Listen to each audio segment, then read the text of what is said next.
I think that it's only fair that I rat you out before I celebrate you anymore, in that you were exactly, this interview started exactly 55 minutes late, which I'm told by Nigerian calculations is actually 5 minutes early.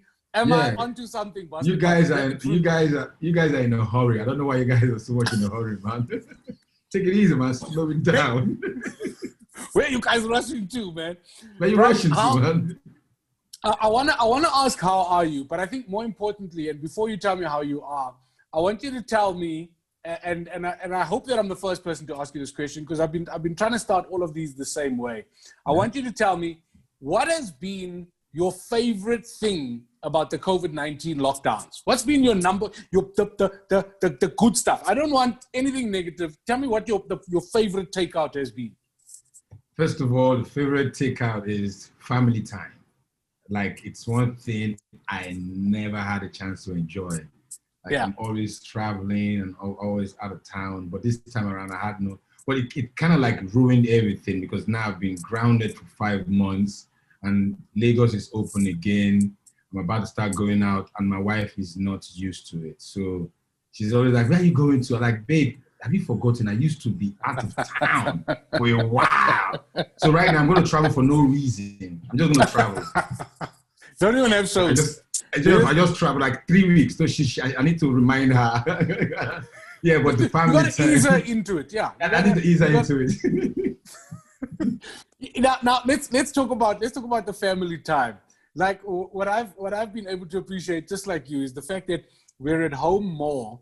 But I think, and I was joking with my wife, and I said, I don't think it's that you're fighting with me more during the lockdown, but I think that you haven't had an opportunity to miss me, because normally we're on the road. So every time I do see her, she's missed me. She's excited to see me. Now she's not excited to see me anymore. So she wakes up every morning, I'm there. Goes to bed at night, you're part of the house now. No excitement.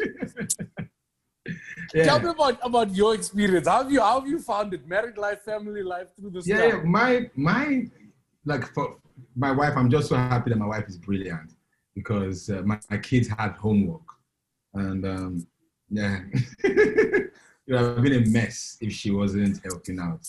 So, because my son, and they know better, my son never came to me to ask for help. He knows. So I kept the straight face all through, just like this all through. I was keeping it, keep them away from me. I don't know why I find that so funny, that even the kids know education is not our department. Go to the wives. They know. So they just avoided me all through. But my wife, because of I've been doing a lot of work, shooting and creating content. I get to step out of the house every now and then. So I get the excitement once in a while. And when I don't get it, I ask. I say, babe, why are you not excited that I'm back? And she was like, I'm tired. I'm like, okay. So yeah, but I still get the excitement. Trust me, man. It's a trap. Mustn't ask. It's a trap. It is a trap. I can tell you for free. But brother, I want us to spend out the little time we do have together speaking about the phenomenal career that you've had. To give South Africans context, it was the video of Two Things, and if you haven't seen that video of Two Things, go and Google it. It's still one of the funniest videos you've ever seen. But it easily and I think comfortably makes you one of the biggest acts on the continent. One of the few African artists, never mind African comedians, that have, for example, done Wembley. And you've done, how many times have you done Wembley? We did twice, but not the stadium, the arena. No, it's Wembley. It's Wembley Arena. Wembley. It's same thing. Yeah. So we did it twice. The second one wasn't as massive as the first one, because I think it was Wizkid. Wizkid had a concert about that same period. Yeah. So kind of like, messed up. But we got a good turnout, about like 80% full. And I didn't want to take that risk anymore. So I just decided to go to, not like a smaller venue. Yeah, a smaller venue, definitely a smaller venue. But that one, I'm used to it. Help me.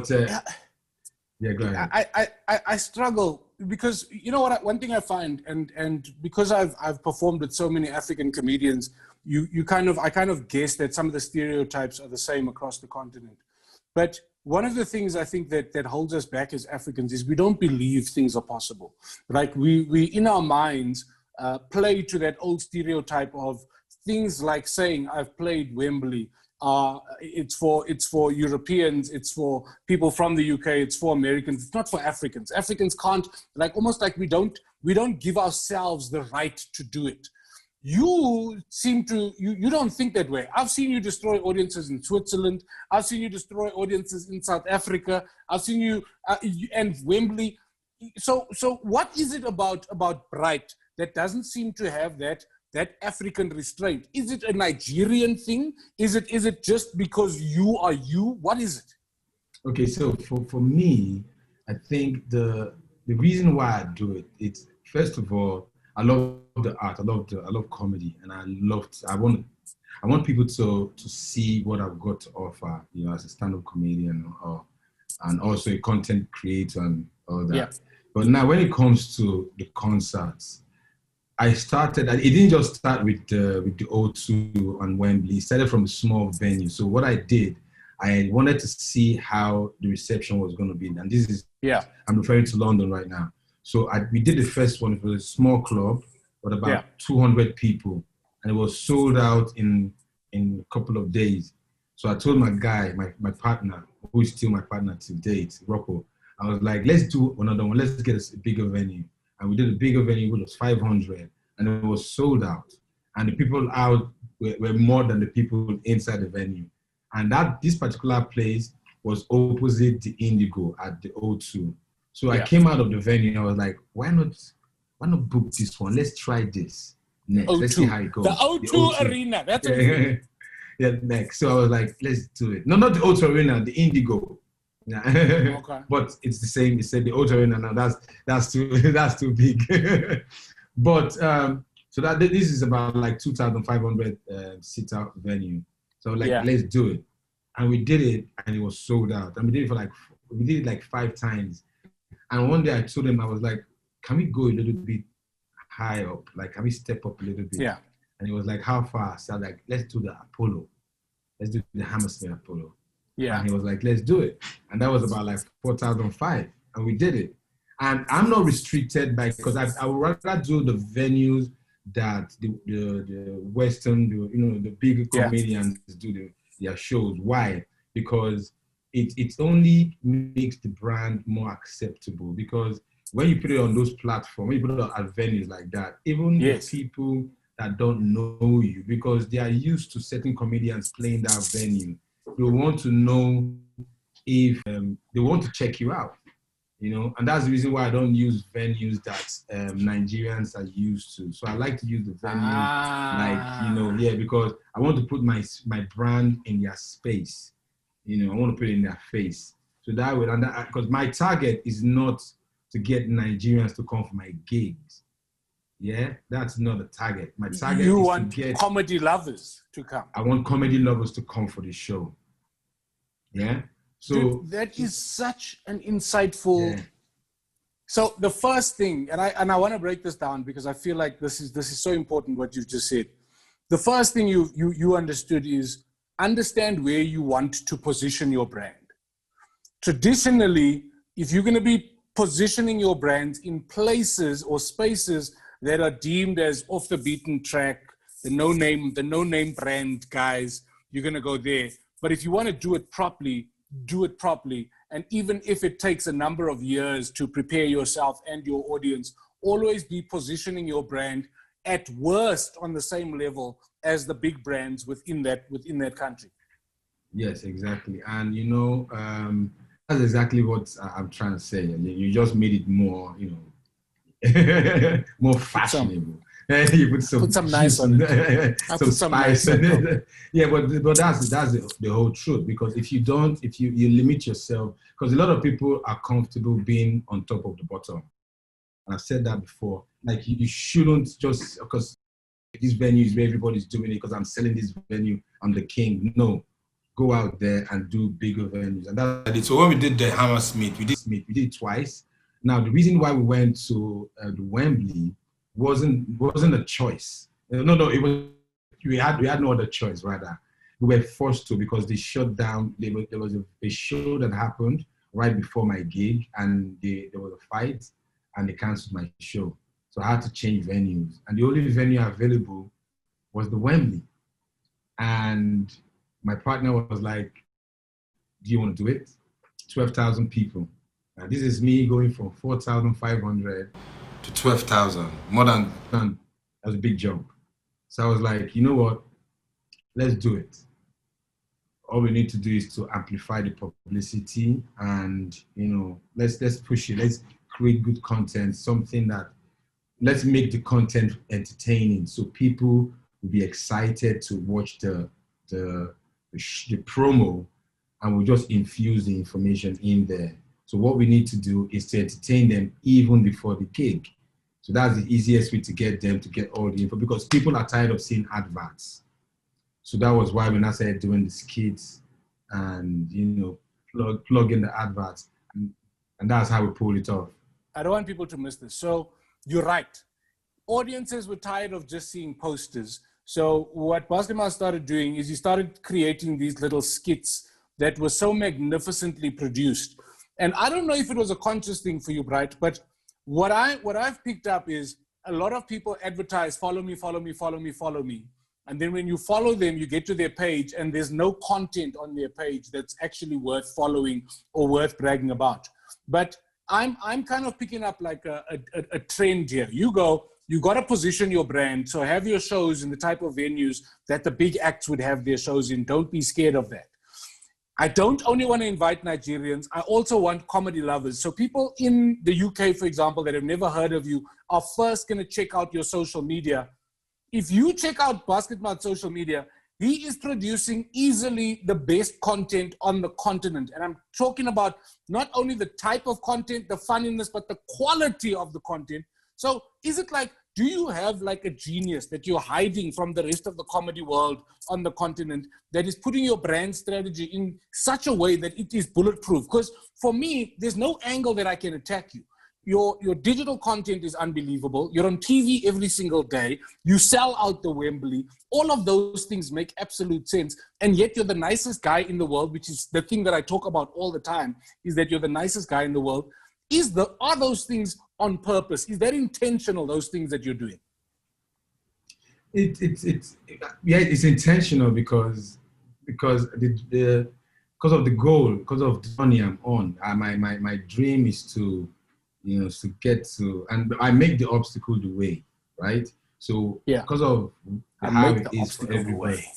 Yeah. So we are on this journey, and definitely there will be obstacles, whether, different things have, like, for instance, now the pandemic obstacle, and a lot of people waited for the whole, pandemic to be over, the whole lockdown to be over, for shows to start.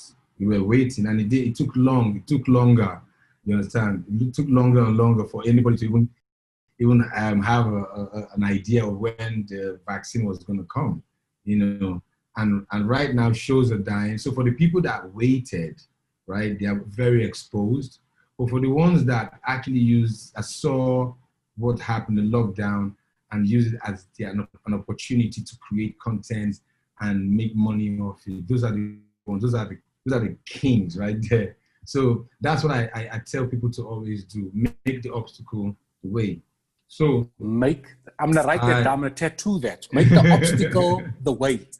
Yeah. Sometimes, and a lot of people want to break it. Trust me, sometimes it's difficult to break, and you waste a lot of time. So walk around it. If it's a big rock, you can look for a rope and a hook and just climb over it, or go around it. You don't have to break it. I feel like hugging you. I feel like, no, honestly, I feel like hugging you. It's weird. Just before we started recording, we were chatting about exactly that.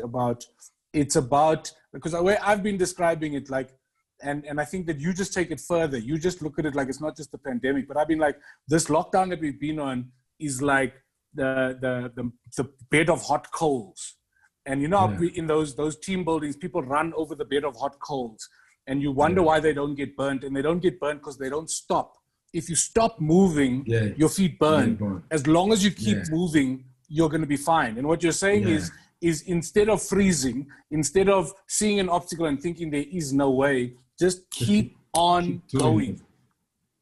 Yeah. So what I decided to, you know, when you have people, because the social media space is like my community, right? Yeah. So be it Facebook, be it Instagram and Twitter. So now if people are in that space, what are they coming there to do? They are following you. What are they following you for? You know, so that's the question. So as nice I asked my because there's no genius behind it's just me and my team, because it's a team of about like 5 people. You are all geniuses by my account. All of them. Yeah.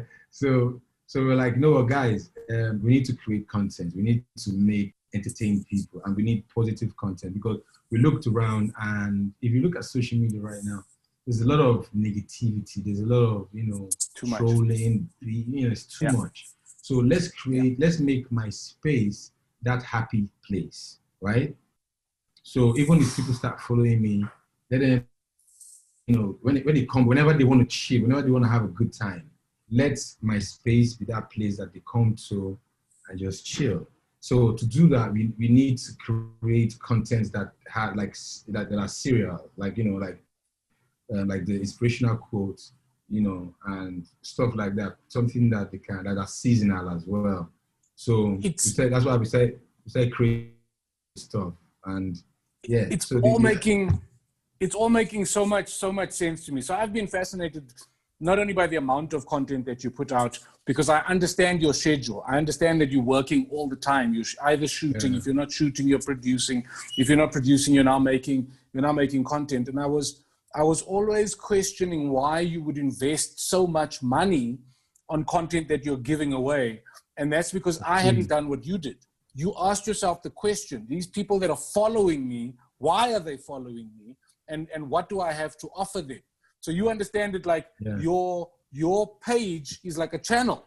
It's like you tuned into a channel. You guys are tuned into a channel right now. And what you expect from that channel is to be entertained. They're not tuning. Your followers are not following you because they're your friend. They're following you because there's an opportunity to be entertained and escape. You know, you've solved every entertainer's problems. I wish every entertainer can just watch this right now, and they will. I think you've solved Corona. You've given us. But you know what important thing I don't want to forget. Let me jump in real quick. And guys, it's also important for you when you're creating content. Don't let it be all about yourself, right? If it's all about, people get bored easily. Collaborate, so that way you can. It's refreshing. Because if it's all about you, after a while, you'll get tired, no matter how funny you are. Because it's content and you're dropping it every now and then. So after a while, so it's not about who is funnier than you, but just as long as the content is good, do it. And one other thing that is important is the reason why I invest so much, and I'll explain why. The reason why I invest so much in with what we create is because I'm trying to make my space like a channel, like you already said. But now, how do I get brands? Because if you're doing a gig, if you're doing a concert, how you cannot 10,000 people max, 12,000, even if it's 20,000, and those are the people that you can get that will come for the gig. Like if you sell it out, right? But if you create a gig, right? If you create content and you put it on your space, right? What happens now is that because you have about 7 million followers, you reach more people. Don't say it like we all have 7 million, please. You'll hurt my feelings. No. I'm sorry. That was the first number. No. I'm using myself as an example. I'm sorry. I'm sorry. So, like for instance, now, if I do a gig in the UK, right, and it's at the Indigo, it's 2,500 people. That's it, right? And that's max. And they will go home. It was a great show. And the only thing they have is just the memory of the show. The memory, right? That's it. But if I create the same content and I put it on my page, I'll reach more people. And whenever they want to have that laugh again, they go there. So now, what I do is, if I want to create like for instance, now when I started doing the Secrets of Lulu, I didn't want to create it.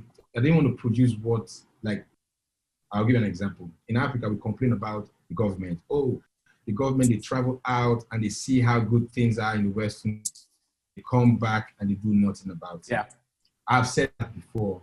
And myself, I've traveled out and I've seen the way things are done in the entertainment space. So when I come back and I start doing it the way it's done, it doesn't make me different from the government.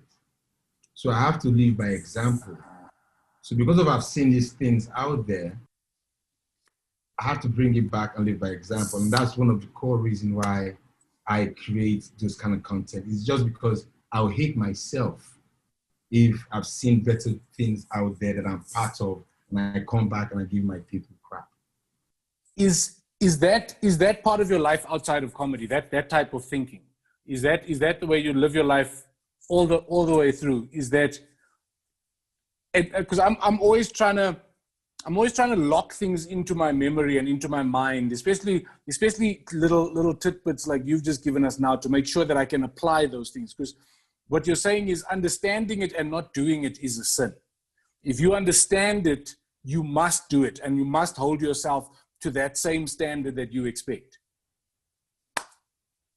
I don't even know what else to talk to you about. You've solved all of my problems. I can feel the people that I owe money are feeling relieved watching this, because they know I'm going to start making money now. They know my debit orders are coming back to life, and they know that I'm going to start making money now. Let's just do a quick comedy history. So you started off in Nigeria. You're easily the biggest in Africa, as I've I think made very clear, and I mean 7 million followers. Let's just start there. You have done like the wildest. Your bucket list is the craziest bucket list, from Wembley to Switzerland. What's been, if I had to say to you one gig, what was the single, and what's the first one that pops to mind? One gig, the one performance. I don't care how big, I don't care how small, but what's the one that, if we take the amount of people out of the way, if you take the amount of money out of the equation, what's the one performance, the one gig you remember that gave you the best, warmest comedy feeling?